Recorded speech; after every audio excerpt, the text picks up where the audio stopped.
नमस्कार दोस्तों, क्राइम तक में आपका स्वागत है। बात करते हैं पुणे की, जहां पर एक युवती के साथ बलात्कार की घटना सामने आई। दरअसल ये घटना जो अंजाम दी गई है वो बस के अंदर दी गई है।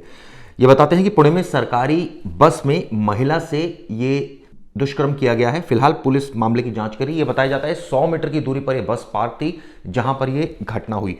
सीसीटीवी में आरोपी की पहचान हुई है और तमाम टीमें गठित कर दी गई है आरोपी को पकड़ने के लिए। फिलहाल वो फरार बताया जाता है। यह घटना मंगलवार सुबह हुई है, जिसमें 26 साल की महिला से ये रेप किया गया है। ये भी पता चला है कि आरोपी का जो नाम है दत्तात्रेय रामदास है। पुलिस ने उसे अरेस्ट करने के लिए 13 टीमें बनाई हैं। लगातार उसको पकड़ने की कोशिशें जारी हैं। पहले से ही क्रिमिनल रिकॉर्ड है अपराधी का, यानी कि वो पहले से ही कई वारदातों को अंजाम दे चुका है। महिला घरों में काम करती है जिसके साथ ये घटना हुई है। आप सोचिए, बस के अंदर ये ठीक वैसी घटना है जैसे दिल्ली में हुई थी जब निर्भया कांड हुआ था। बस के अंदर एक युवती से इस तरह की घटना हुई थी, दर्दनाक घटना हुई थी। ये बताते हैं इस घटनाक्रम से जुड़े पहलू मैं आपको बता दूं। वो अपने गांव जाने के लिए बस में चढ़ी थी और ये बताते हैं कि इस घटना के बाद जो लोग हैं उन्होंने इस बस में भी तोड़फोड़ की है। पुलिस से न्याय की मांग कर रहे हैं। आरोपी को पकड़ने की तमाम कवायद पुलिस ने शुरू कर दी है। ये घटना सुबह बहुत अर्ली मॉर्निंग हुई है, करीबन 5:45 और 6:30 के बीच हुई है। सीसीटीवी में आरोपी महिला से बात करते हुए भी दिखाई दे रहा है। ये आप सीसीटीवी फुटेज भी देख रहे हैं इसकी। पीड़ित ने बताया कि आरोपी ने उसे दीदी कहकर बुलाया। आप सोचिए, दीदी कहकर इस तरह की दुष्कर्म की घटना को अंजाम दिया। उससे गांव जाने वाली बस के बारे में पूछा तो आरोपी उसे बस में ले गया। उसके बाद बस एक तरफ खड़ी थी, उसमें रोशनी नहीं थी और उसके बाद उसने इस घिनौनी हरकत को अंजाम दिया। महिला ने भी पूछा कि लाइट्स नहीं जल रही, तो उसने कहा कि अन्य यात्री सो रहे हैं इसलिए लाइट नहीं जल रही, अंधेरा है। जैसे ही वो बस में दाखिल हुई, ये बताते हैं कि दरवाजा बंद कर दिया और उसके साथ ये घिनौनी वारदात की। वो चिल्लाती रही, चीखती रही, लेकिन किसी ने नहीं सुना। और उसके बाद फिलहाल उसने इसकी जानकारी पुलिस को दी है। पुलिस ने कई टीमें बना दी है आरोपी को पकड़ने के लिए।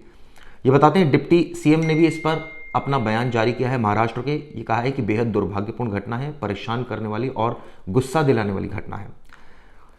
महाराष्ट्र के कांग्रेस के प्रमुख ने भी कहा है कि राज्य में बलात्कार की घटनाएं बढ़ रही हैं और भाजपा के नेतृत्व वाली सरकार महिलाओं की सुरक्षा की कीमत पर मुफ्त सुविधाएं दे रही है। मतलब सरकार को घेरा है। कई टीमें बना दी गई जैसे मैं आपको बता रहा हूं आरोपी को पकड़ने के लिए। लेकिन इसका सीसीटीवी जब सामने आया तो कई सवाल खड़े हो गए। आरोपी महिला को बहला फुसलाकर बस के अंदर ले जाता है, अंधेरा होता है और उसके बाद इस घिनौनी वारदात को अंजाम देता है।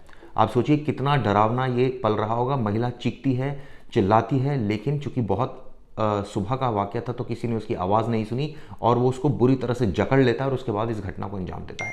फिलहाल कई एंगल से पुलिस की इन्वेस्टिगेशन चल रही है, लेकिन सबसे हैरान कर देने वाली बात वो ये है कि उसका क्रिमिनल रिकॉर्ड भी है। वो बेल पर बाहर आया था, इस तरह की जानकारी निकल रही है। और ये भी बताते हैं कि पुलिस स्टेशन से 100 मीटर की दूरी पर ये पार्किंग एरिया में ये बस पार्क थी जहाँ पर ये पूरी वारदात हुई है। यानी कई सवाल अब खड़े हो गए हैं और कई टीमें बना दी गई हैं आरोपी को पकड़ने के लिए।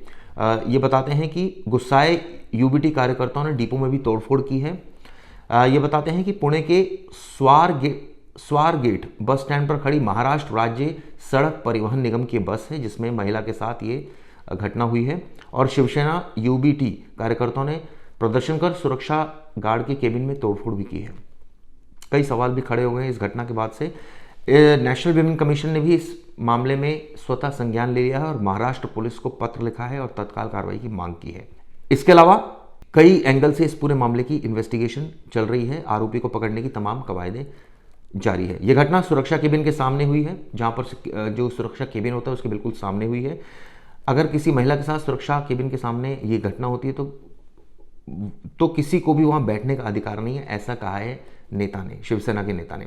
आरोपी की पहचान हो गई है लेकिन उसको अभी तक पकड़ा नहीं जा चुका है। ये बताते हैं कि दत्तात्रेय गाडे के रूप में आरोपी की पहचान हुई है। उसके खिलाफ पहले से चोरी और चेन स्नैचिंग के कई मामले दर्ज हैं।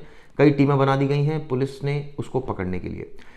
23 सुरक्षा गार्डों को निलंबित कर दिया है। इस घटना के अधिकारियों ने सरकार ने भी कार्रवाई की है और 23 सुरक्षा गार्डों को निलंबित कर दिया क्योंकि ये सीधा सीधा लापरवाही का मामला है। महिला के साथ इस तरह से घटना हो रही थी, वो चीख रही थी, चिल्ला रही थी, लेकिन किसी ने उसकी आवाज़ नहीं सुनी। ये सबसे बड़ी लापरवाही सामने है। फिलहाल हर एक एंगल से इस पूरे मामले की जांच की जा रही है। इस खबर पर आगे भी आपको अपडेट दूंगा। ये वीडियो किस लिए की जरूरत देगा। शुक्रिया।